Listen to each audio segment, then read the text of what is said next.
unfortunately a really sick kid. I had severe asthma, and so a lot of my time was spent reading or playing with computers. This is my dad. But I interviewed with 5 firms in 2003, and I struck out 5 times.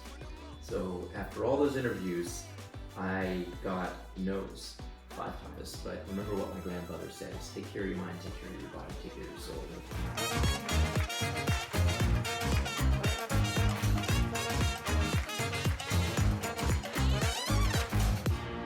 Hello everyone, and welcome back to the Lost Art of Storytelling. My name is Nathan Salins, and today I'm interviewing Mr. Arif Janmohamed, who is a VC at Lightspeed Venture Partners. Arif, it's a pleasure to have you on the show today. Pleasure to be here. Thanks for having me. Alright, so let's get started with the first question. Can you tell me a little bit about your childhood? My childhood, oh gosh. Well, I grew up in Canada. My parents were immigrants from East Africa to Canada. I was born in Toronto.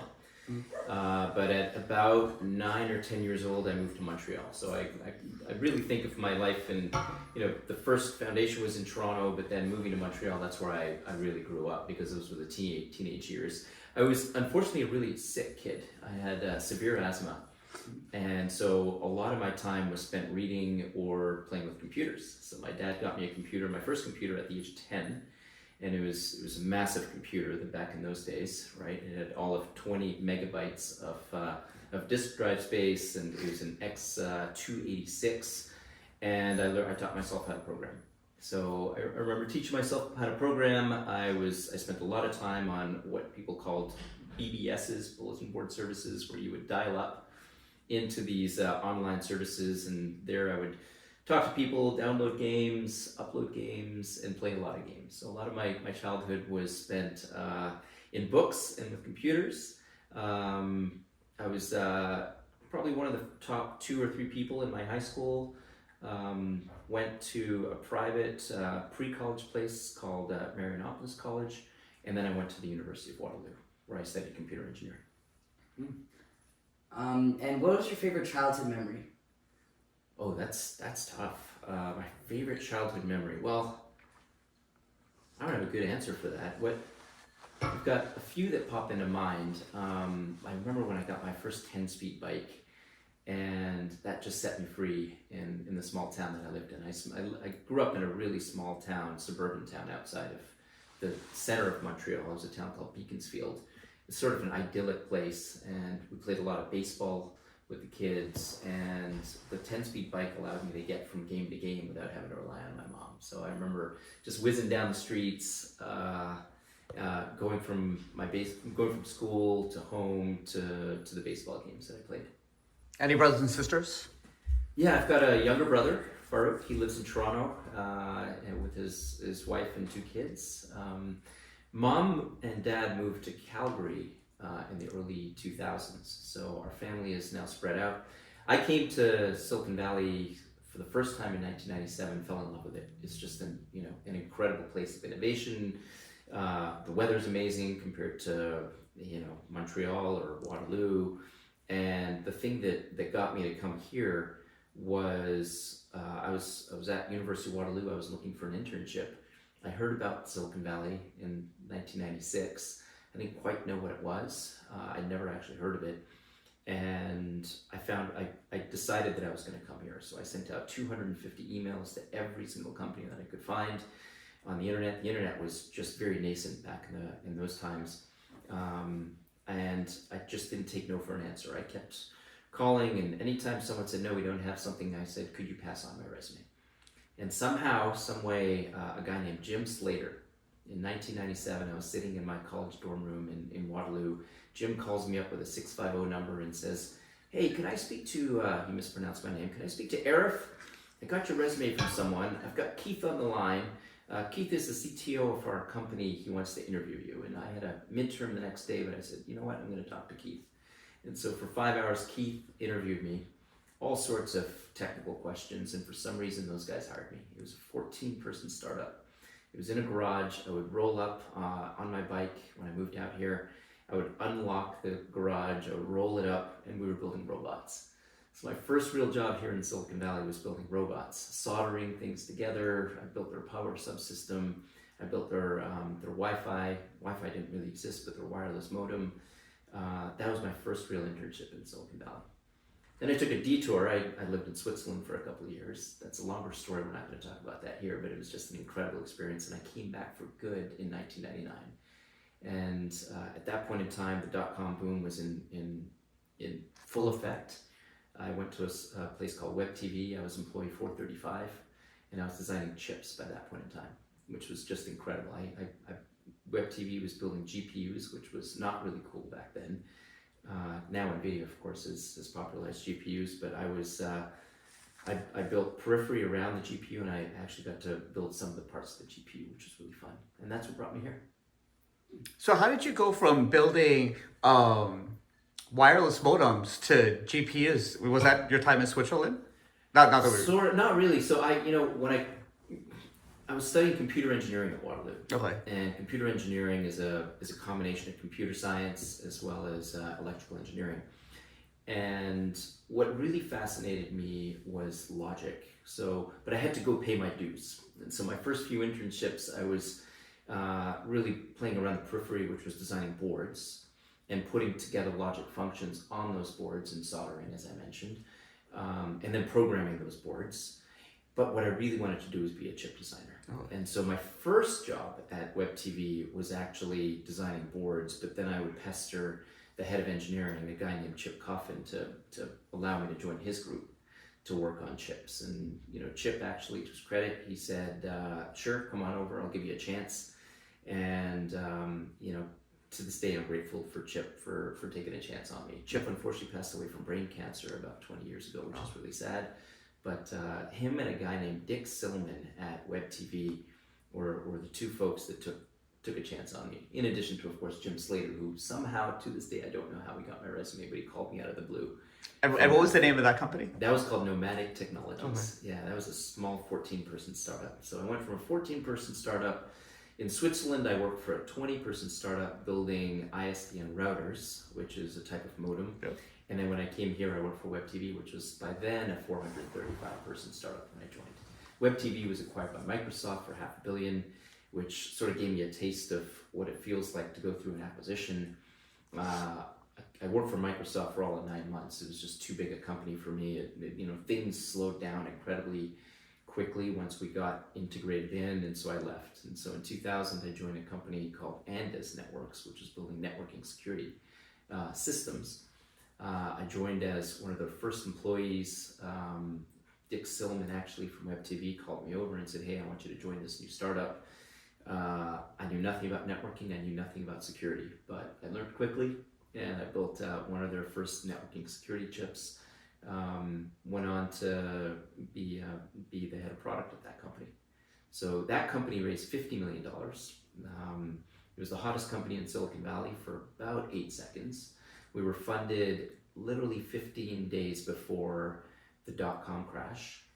The dot-com crash was like a bombshell, just sort of took over the Bay Area, and we went from go to complete stop. Sorry to interrupt, but for those of us who don't know, what is the dot-com crash? Yeah, so in the 1990s, basically the internet was being born, and so the first real moment that I remember where the internet really was something important was when Netscape was born. That was Mark Andreessen's company, and Ben Horowitz was there, and they were building web browsers. Mm-hmm. They built the first commercial web browser, which allowed everybody to get access to the internet. So instead of having to be a nerd like me and dial up on a BBS, you could just boot up your web browser, type in an address, and that address would end in .com. And so from 1995 to about 2000, there was an incredible amount of money that went to fund many, many startups that all ended in .com. And so that was known as the .com boom.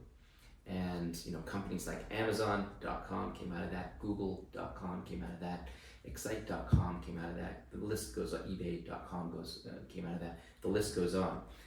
But it was a bubble. Not every single company was actually going to make it.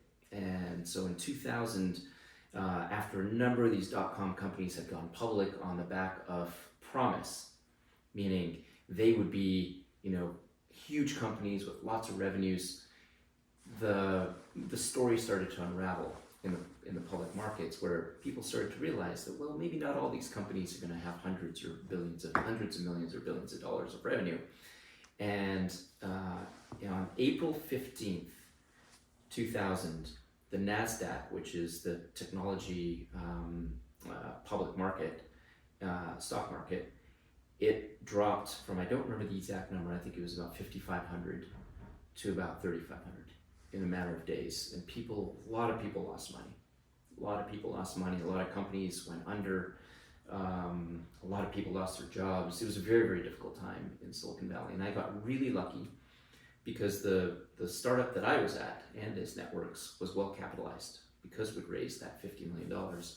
And so we were able to almost limp through the dot-com bust. So there was the boom in the 90s, and then there was the bust from 2000 to about 2003, 2004, where the bust was where a lot of companies went under and a lot of companies disappeared. A lot of people moved away from Silicon Valley. People actually, believe it or not, in 2002 were saying that Silicon Valley was dead.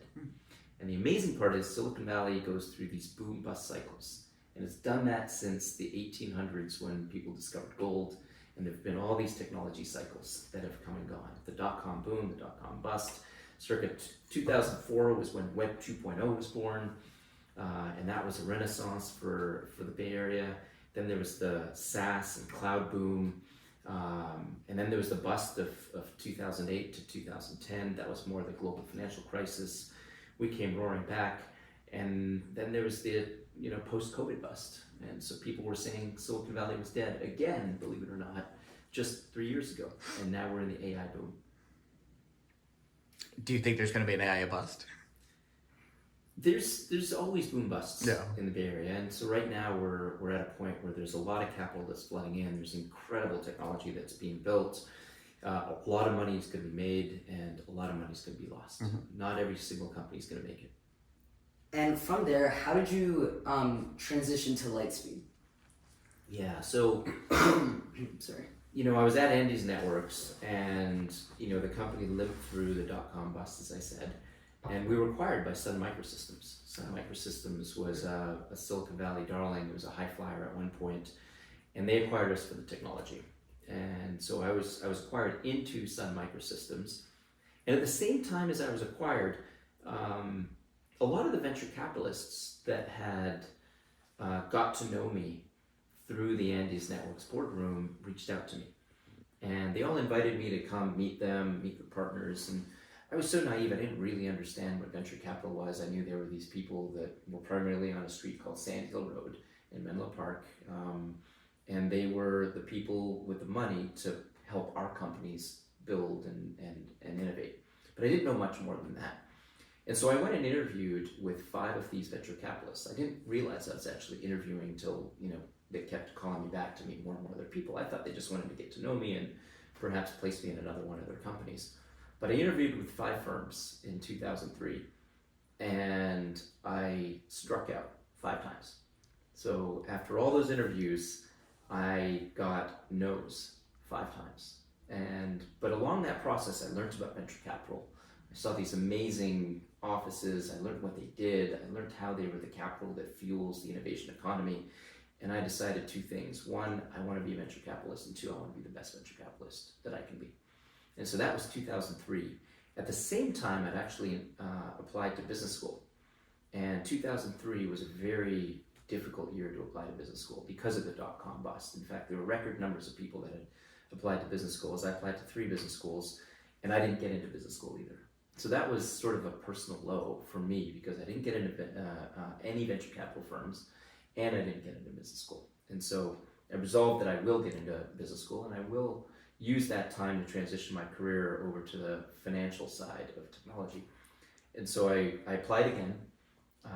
The following year, I got into the Wharton School, and 2004 to 2006 was when I was at Wharton, and I dedicated my time at Wharton to get into venture capital. So rather than applying to any jobs, no consulting jobs, no banking jobs, no industrial jobs, I just focused on networking and venture capital. And so I made it my mission to get to know everybody that I could that was a venture capitalist. Anybody that would take my email, my call, would meet me for a coffee meeting. And as a result of that, I got to know a lot of people. There was one person named Dean Miller, who was a managing director at a small firm called Pennsylvania Early Stage, who decided to take a shot on me. And so he gave me a summer internship at Pennsylvania Early Stage, and that for me was the transition from being an engineer and product leader to being a venture capitalist. And so I got venture capital on my resume. I worked for them over the summer. I continued to work with them through my second year of business school. In business school, I also started Wharton Venture Partners, which was Wharton's small venture capital practice. So I got that off the ground, which for me was a little bit of a way to give back to the Wharton community, because it gave others in the community something to really network with and invest behind and learn the art and craft of venture capital. So then things took a little bit of an interesting turn. One of my classmates, a guy named David Peja, had been at Cisco Systems before business school, and he really encouraged me to go to Cisco's mergers and acquisitions group. I told him, no, I want to go to venture capital, and he educated me that back then, one of the surest paths to actually getting into Sand Hill Road was going through Cisco's M&A group. Cisco was, at that point in time, the most acquisitive technology company in the world. It had a track record of hiring, people that went on to become great venture capitalists, and so I applied. And so even though I really wanted to get into venture capital, I applied, and they gave me a shot. So Cisco gave me an offer. At the same time, I had another offer at a venture firm in New York. I won't name it. And so I was I had a dilemma at that point in time. Do I come back west, take a pay cut, because Cisco is notoriously frugal, take a pay cut, but really invest in myself and put my head down at Cisco, or do I go to this venture capital firm, which is what I've been working for 40 years to do, but it was in New York. And at that point in time, most of the innovation economy was in Silicon Valley, and the weather out here is better, and a lot of my network was out here. So I actually decided to take the lower paying job that was not venture capital and come to Cisco. And so in 2006, I joined Cisco's mergers and acquisitions group. I put my head down. The team was about 20 people. In the 2 years that I was there, I think they did about 25 acquisitions, and I worked on 5 of them. Largest being WebEx, which was a $3.3 billion deal in that range, all the way down to a small company called Lattigent, which was a $5 million deal. But that taught me, the financial aspects of the innovation economy, and that also put me back on the radar of a bunch of venture capitalists. So in 2008, I popped my head up, and this time I had 5 interviews with 5 other firms, and I got 5 offers. And the one that stood out to me was with Lightspeed. Lightspeed was not a well-known firm back in 2008. It was a small entrepreneurial firm, but the thing that attracted me was the founders had a vision to really build one of the most impactful firms on the planet. The founders, Barry Eggers, Ravi Matre, Chris Sheppy, Peter Nie, they'd come together really to build a firm of impact and one that would last. And I remember it was either Barry or Ravi said to me, hey Arif, if you come here, we're a meritocracy. We'll give you a path to partner if you do good work. It's not guaranteed, but if you come in here, you could make an impact and we'll give you a path to partner. And here I am, almost 18 years later, still at Lightspeed. They took a chance on me. I'm forever grateful for that. And it's just been amazing to see how Lightspeed has grown as a firm. I think when I joined, we were 12 people around a table. We were ready in Israel. We were ready doing deals in India, but we hadn't yet actually moved out to India. And we'd raised an $800 million fund. And today, fast forward to today, 18 years later, we're investing out of a $7 billion fund. We have offices around the world in Israel and India, an affiliate firm in China. We've got offices in London, Berlin, Paris, New York, and of course in San Francisco and Menlo Park. And so it's just been privileged to see how the firm has grown, and I've played a small part in helping them grow and be impactful over the years. And what was your first week at Lightspeed like? My first week, well, it was in June of 2008, and I remember joining the partner meeting. Every Monday, VCs get together, and we've got a day-long partner meeting where a couple of companies might present to us for investment consideration. The firm will debate whether or not we should invest in those. And so I remember vividly sitting down at the partner meeting, and all the advice I'd been given was just keep quiet and listen. But one of the companies that was presenting, they were doing something and I had a question, and so I spoke up, and I think everybody sort of said, hey, what's the new guy doing speaking up? But I spoke up, I asked a question, it was a good question.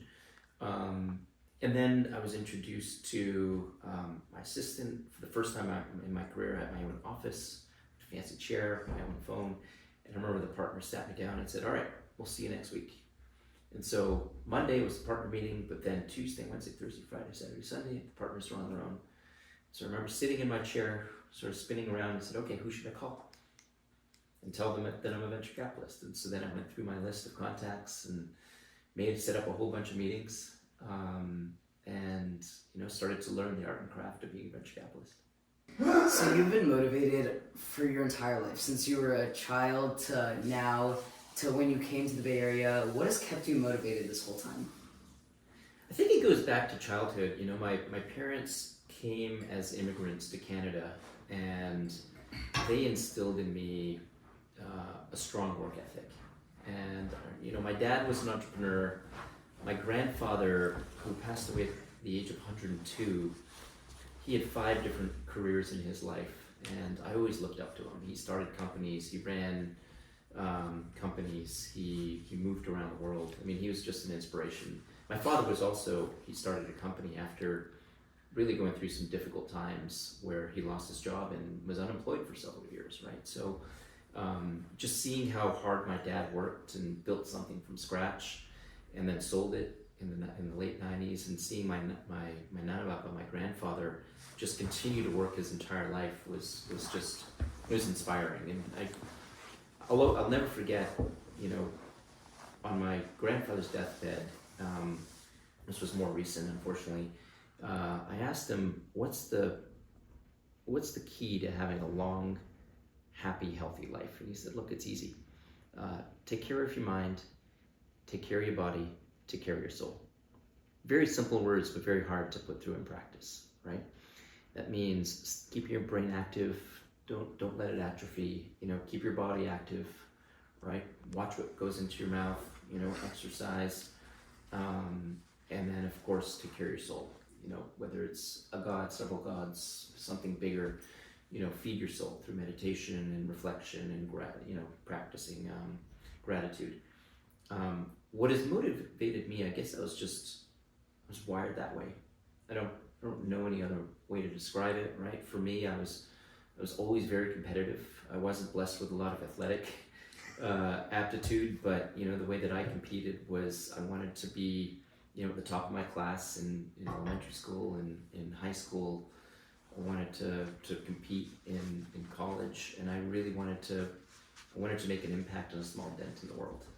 And I've always set goals for myself, whether it's 20-year goals, 10-year goals, 5-year goals, 1-year goals. And if you set your goals, then you can strive towards them. Without goals, you're sort of rudderless and you don't know which direction to go. And that's something my dad taught me at a young age. And so I've always set goals, and that has driven me to achieve those goals. And my dad, when I was young, had encouraged me to study engineering, because that gives you a foundation.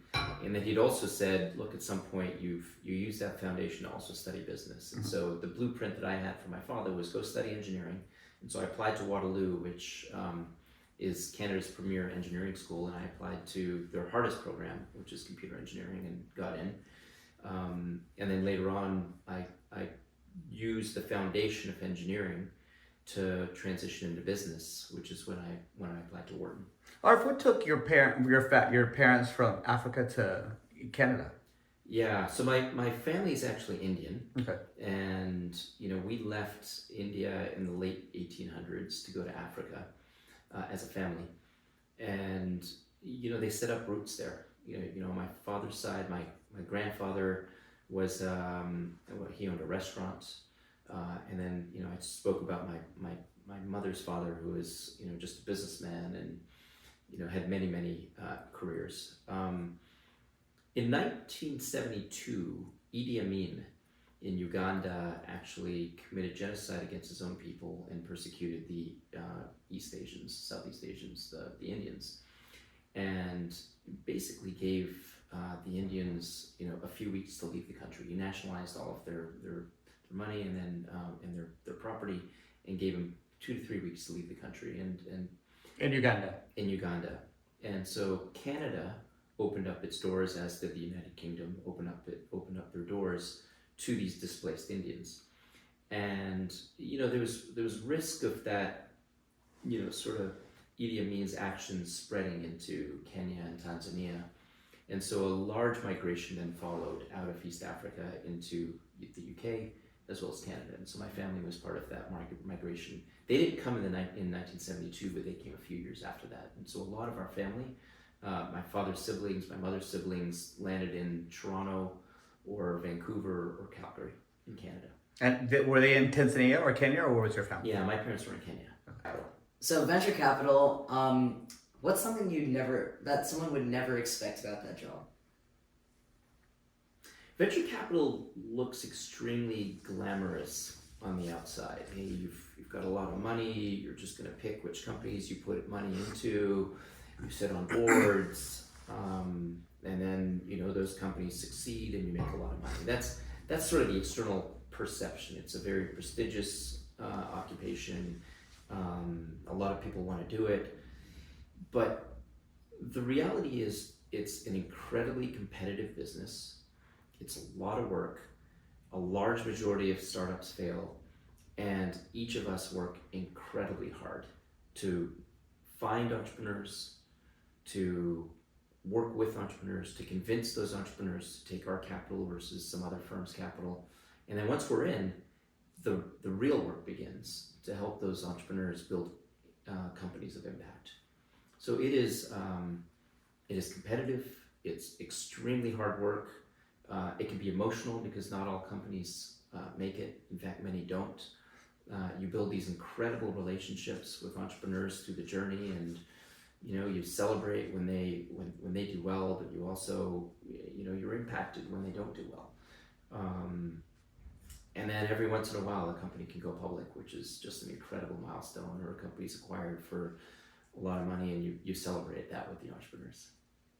And what's a challenge or a major setback that you've had in your life, and what have you learned from that? Yeah, I spoke a little bit about the major challenge that I had, which was in 2003, after my company and his network was acquired by Sun. Two things happened. One, I applied to business schools, and I didn't get in. And two, I started interviewing with 5 firms on Sand Hill Road, 5 venture firms, and had a goose egg. So I was 0 for 5 on those firms. And so I failed 2 ways. One, I didn't get into business school, and 2, I didn't get a job that at first I didn't know about, but then once I learned about it, I really wanted. And from there, I was able to just resolve that I would get into the venture capital industry. That was 2003, and set the goal that I would get into venture capital, and the goal that I would be the best venture capitalist that I could be. And what inspired you to make that transition from a background in tech to venture capital?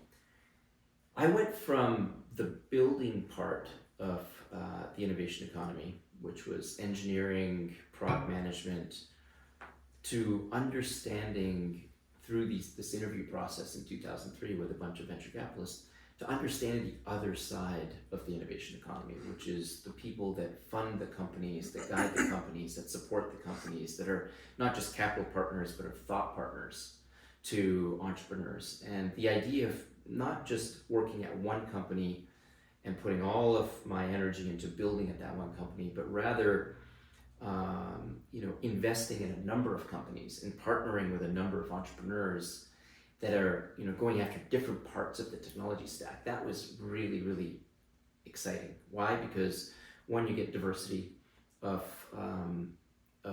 types of technologies that you need to go after. You get diversity of people that you get to work with, and you get to work with some amazing people on amazing journeys.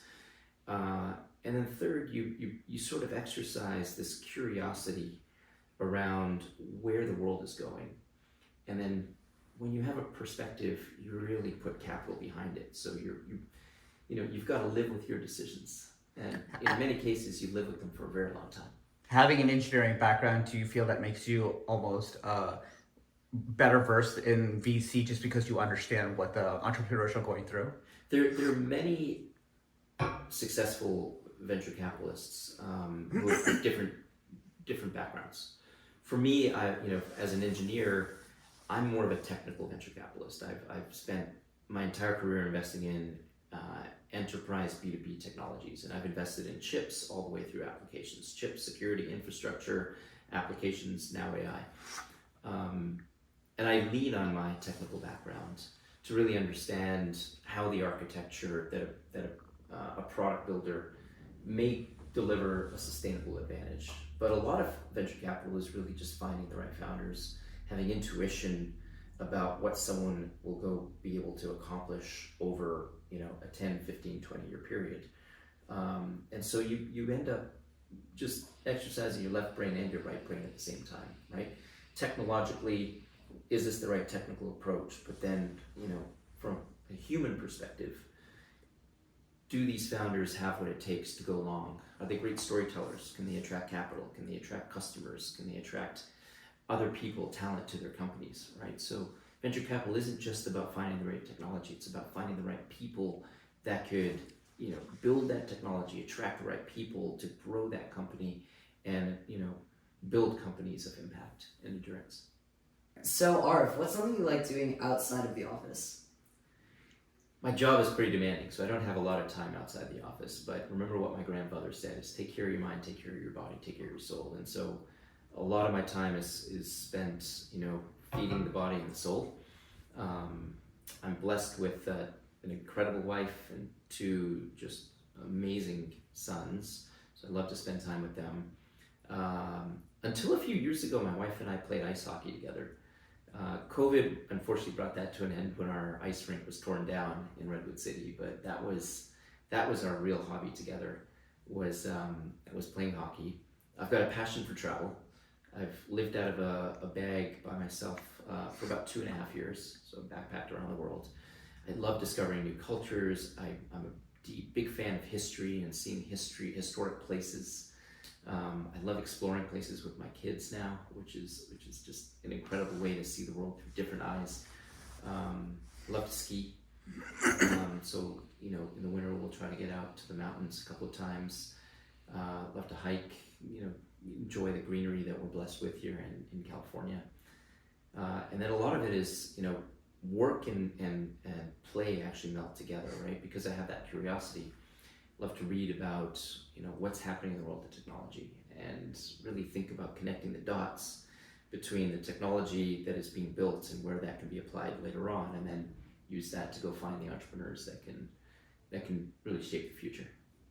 You mentioned a 2-year backpacking trip, and what was that experience like, and where did you go? Yeah, it wasn't one contiguous trip. It was multiple trips, and I started with Europe.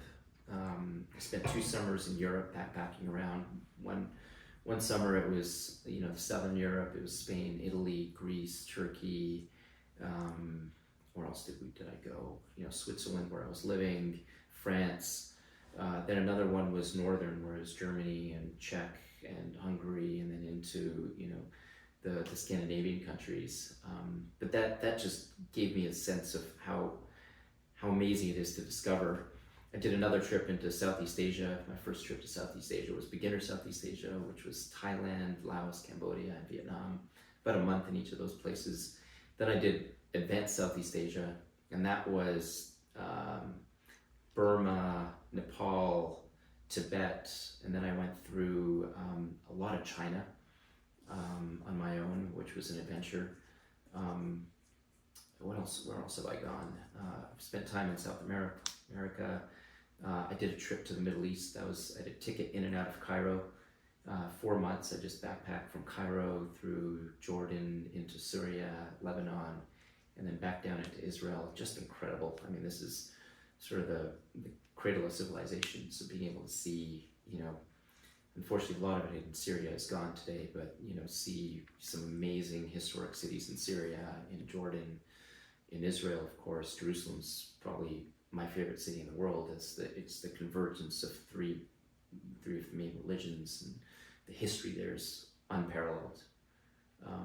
So that's a few of the trips. And how did you meet your wife? How did I meet my wife? A friend of ours, her best friend actually introduced us. Okay. She was living in Vancouver at the time. I was in San Francisco, and her best friend was dating a friend of mine. So we were introduced, Okay. and that was in the early 2000s. Is she also Canadian? She's also Canadian. Yeah. She's the CEO of the Bay Area Host Committee, so she's an incredibly accomplished woman. She's bringing the Super Bowl and FIFA World Cup to the Bay Area, Oh, wow. which is a very, very big job. Bro, so in 2000, you met your wife. You fail at all these different tasks. And when did you get married? When did we get married? After business school. Okay, so then she came with you to Penn? Yeah. Okay. She was not with me in Penn. She was getting her own degree. Okay. Yeah, her own MBA and Masters in Sports Management. Okay. And while I think 1 year she was in New York, I was in Penn. So we went from long distance here to Vancouver to San Francisco to the East Coast, and then finally I was at Penn, and that got a lot easier. Okay. And do you have any advice for the next generation? The advice I'd give people is set goals, work hard, be driven, be persistent, lean into relationships, because you never know where people that you meet today will be tomorrow, and do it authentically. And be patient. I find a lot of people are just impatient. They want to get to the next level too quickly. But I think if you lay the foundation and you put in the work and you put in the hours, amazing things will follow. All right, so I'm going to transition to the next part of my podcast. I call it Nate's 8. So I'll ask you rapid fire questions, and you need to answer them off the top of your head. You didn't give me those questions. I did not give you those questions. All right. All right, so the first one. If you could have dinner with anyone, past, present, or future, who would it be? Bill Gates. And why is that? He helped invent the technology ecosystem. The other one would be Steve Jobs. One of those two. It's very, very close. And what was the last book that you read? Red Rising with my kids. And what's that about? Takes place in the future, and it's about it's almost a space opera or space odyssey about a future civilization with a caste system and what happens when there's conflict between the castes. What is your favorite song? I don't have a favorite song. In fact, I love all music, all genres of music. I think that music is just one of those incredible gifts. And what is your favorite sports team? Montreal Canadiens. What is your favorite food? I love all food. I love all food. I don't have a favorite one, but I think if I had to choose, it would probably be lamb chops from Gymkhana in London. Those are the best lamb chops on the planet. Where is your favorite place in the world? Jerusalem. If you could go back in time and say something to your younger self, what would you tell him? Set goals, work hard, invest in relationships. And what would you do if you could be anything other than a computer chip designer or a venture capitalist? I'm doing what I love. All right.